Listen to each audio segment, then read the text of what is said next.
বাচ্চাটি তার মায়ের সাথে রোজই কোম্পানিতে আসতো, তবে সে দৌড়ে যখন পালাচ্ছিল সিইও রবিনের বাবা তাকে দেখে অবাক হয়ে যায়। এ তো পুরো আমার নাতি, এটা আমার ছেলের মতোই দেখ। অ্যালগরিদম সিস্টেমে এই বাচ্চার ছবি দেখেছিল রবিনের বাবা, তবে তাকে দেখে বাচ্চাটি পালিয়ে যায়। সকলকে ধরতে বলে বাচ্চাটিকে ফোন করে তার মা, তবে কোনো রিপ্লাই পায় না। সিইওর হবু বউ সোনাল তাকে জানায়, যদি তুমি আমার কাজ না করে দাও তাহলে তোমার বাচ্চাকে আমি মেরে ফেলে দেবো। রবিনের বাবা রবিনের কাছে আসে, বলে যে তোমার ছেলেকে আমি খুঁজে পেয়েছি, এক্ষুনি আমাকে খুঁজে বার করে এনে দাও। রবিন বলে 7 বছর আগে ওই মেয়েটি কে ছিল আমার মনে নেই, আমি কি করে মানবো যে এটাই আমার সন্তান। রবিনকে তার ছবিটা দেখায় আর বলে, দেখো হুবহু তোমার মতো দেখতে। পাশ থেকে সবটাই শোনে রবিনের হবু স্ত্রী। রবিনের বাবা তাকে দেখেই ফটোটা বইয়ের মধ্যে ঢুকিয়ে রাখে। মেয়েটিও ইচ্ছা করে তার বাবার গায়ে জল ফেলে দেয় আর বলে, সরি আঙ্কেল। তাকে যখন চেঞ্জ করাতে নিয়ে যায় রবিন, সে বইয়ের ফাঁক থেকে ফটোটা দেখে। মেয়েটি ভাবতে থাকে, এই ফটোটা আমি কোথায় যেন দেখেছি। তারপর তাকে মনে পড়ে যায় অ্যানা তো তাকে পাঠিয়েছিল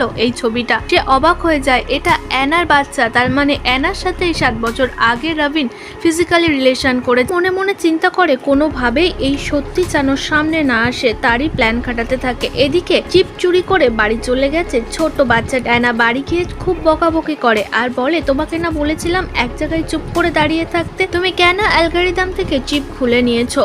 তখনই ফোন আসে স্কুল থেকে অ্যানার কাছে। অ্যানা অনেক বেশি এক্সাইটেড ছিল তার বাচ্চাকে স্কুলে ভর্তি করাবে। স্কুল থেকে জানায় তার বাবার পরিচয় কি। অ্যানা বাবার পরিচয় দিতে পারে না। তারা বলে, আমার স্কুলের একটি সম্মান আছে। পরদিন বাচ্চাকে নিয়ে অফিসে আসে আর বলে, তুমি চুপচাপ বসে থাকবে, কোথাও যাবে না। অ্যানাকে রবিনের হবু স্ত্রী বলে, তুমি অ্যালগরিদম বানাবে, তবে এটা কেউ যেন না জানে, সবাই জানবে এটা আমি করেছি। 7 বছর আগে যেভাবে আমি তোমার জিনিস নিজের নামে করেছিলাম। অ্যানাকে লোক দিয়ে বেঁধে নেয় আর অ্যানাকে টর্চারও করে। ছোট বাচ্চাটি যখন অফিসে ঘোরাঘুরি করছিল রবিনের সামনে এসে পড়ে। রবিন দেখে অবাক হয়ে যায়, এ তো হুবহু তার মতোই দেখতে। সবটাই জানিয়ে দেয় সিকিউরিটি রবিনের বাবাকে। সে দৌড়ে অফিসে চলে আসে। রবিনের বাবা সকলকে বকাবকি করে, তোমাদের এত সাহস কে দিয়েছে ছোট বাচ্চাকে অফিস থেকে বার করার। সে বাচ্চাটিকে খুঁজতে শুরু করে। অ্যালগরিদম থেকে মেসেজ আসে। রবিন বলে, এসব কি হচ্ছে, আমি নিজেই বুঝতে পারছি না। বাচ্চাটি সেই কুচুটে মেয়েটির সামনে গিয়ে পড়ে, তাকে ধরে আর বলে, তোমার মায়ের কাছে আমি নিয়ে যাব। তবে বাচ্চাটি জান এই মেয়েটি অ্যালগরিদম চুরি করেছে তার মায়ের। সে কামড়ে সেখান থেকে পালিয়ে যায়।